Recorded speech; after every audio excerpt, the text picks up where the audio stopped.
BJP के राष्ट्रीय सचिव ओम प्रकाश धनखड़ ने खास बातचीत की। इस दौरान उन्होंने गन कल्चर को लेकर कहा कि हरियाणा प्यार की और हरि की भूमि है, यहां ऐसे गानों का कोई भी स्थान नहीं होना चाहिए। इस दौरान उन्होंने कई मुद्दों पर बात की। क्या कुछ उन्होंने कहा, आप सुनिए। फरीदाबाद में मेयर का पदभार ग्रहण कराने के लिए राष्ट्रीय सचिव भाजपा के ओम प्रकाश धनखड़ यहाँ पहुंचे हैं। उनसे बात कर लेते हैं। सर, ट्रिपल इंजन की सरकार तो बन गई, उम्मीद आप भी मंच से जगा रहे थे लोगों की, क्या कहेंगे? देखिए, वास्तव में फरीदाबाद के लिए मैं मानूंगा कि ये सौभाग्यशाली समय है। ट्रिपल इंजन वास्तविक रूप में यहाँ पहली बार यहाँ सीधे चुनाव से मेयर इतने शानदार मतों से जीती है और केंद्र में मंत्री हमारे कृष्णपाल गुर्जर जी, अर्बन डेवलपमेंट विपुल गोयल जी, राजेश दागर जी भी इसी इलाके से है, हमारे फूड एंड सप्लाई के मिनिस्टर। तो एक अच्छा मौका मिलेगा। जो फरीदाबाद कभी हरियाणा की इकोनॉमी का इंजन होता था, वो शहर एक शानदार तरीके से विकसित हो, पोल्यूशन फ्री हो, जाम से फ्री हो, तो यहाँ का सीवर सिस्टम अच्छा हो और एक ऐसे शहर के रूप में उभरे जो देश के सबसे स्वच्छ शहरों में। इंदौर से मोटिवेशन लेना चाहिए, सबसे लायबल सिटी, मेलबोर्न से प्रेरणा लेनी चाहिए। तो ऐसे एक मौका मिला है एक अच्छा काम करने का, एक रोड मैप के साथ। इसकी शुभाशीष मैंने प्रवीण जी को दी है और आज उनको हम बैठाने के लिए आए हैं। उनका कार्यकाल बहुत शानदार रहे, ये शुभेच्छा है।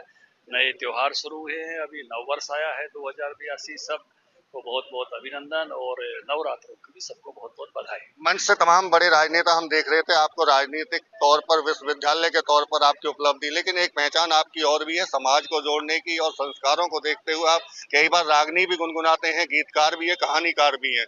लेकिन इस बीच में अब हरियाणा में गन कल्चर को लेकर जो गाने बनाए जा रहे हैं वो विवाद छिड़ा हुआ है। आप कैसे देख रहे हैं और आपके जो गाने हैं या कहानी है या आपकी रागनी है वो किस तरह की है? देखिए, मोहब्बत के गीत गुनगुनाने चाहिए। हरियाणा ऐसी भूमि है और जो है बहुत अच्छे गीत इस धरती पर, इस भूमि पर गाए गए हैं और हमारे अड़ोस पड़ोस के भी गायक बहुत अच्छे। मैं आते आते गुनगुनाते आ रहा था सरताज का गीत, रिश्ता न्याणा ते मोह है पुराना। तो इस नाते से एक शानदार गीत जो है हमारे आसपास के परिवेश में है। प्रेम के, मोहब्बत के, साथ मिलकर चलने के गीत सुने। मेरे गीत की आप बात कर रहे थे तो हरियाणा हरि की धरा है, उच्च यहाँ की परंपरा है, स्वर्ण जयंती का बहुत शानदार गीत है। मैं अपनी दैनिक प्रार्थना भी प्रतिदिन गाता हूँ। आत्मा स्वतंत्र है, चेतना स्वतंत्र हो, मुक्त बुद्धि का यंत्र हो, मन भरा हो चाव से, हृदय हरे पेड़ के भाव से। तो एक से एक शानदार गीत हमारे यहाँ है और ऐसे अंदर तक से भाव निकालते हैं। तो ये अच्छे गीतों की भूमि भी है। बिल्कुल, ये थे हमारे साथ में ओम प्रकाश धनखड़, जो साफ तौर से एक मैसेज भी दे रहे हैं कि ये जो धरा है वो हरि की धरा है और ऐसे में यहाँ प्रेम के, मोहब्बत के और समाज को जोड़ने के गीत गा रहे हैं। तो ऐसे में जो गन कल्चर की बात आ रही है उसको भी वो साफ तौर से उनका इशारा है कि इस तरह के गाने नहीं होने चाहिए। दूसरी तरफ वहीं ट्रिपल इंजन की सरकार बनने के बाद में आप तेजी से विकास की वो बात कर रहे हैं। फरीदाबाद से देवेंद्र कौशिक, इंडिया न्यूज। फिलहाल इस बुलेटिन में इतना ही। बने रहे इंडिया न्यूज के साथ।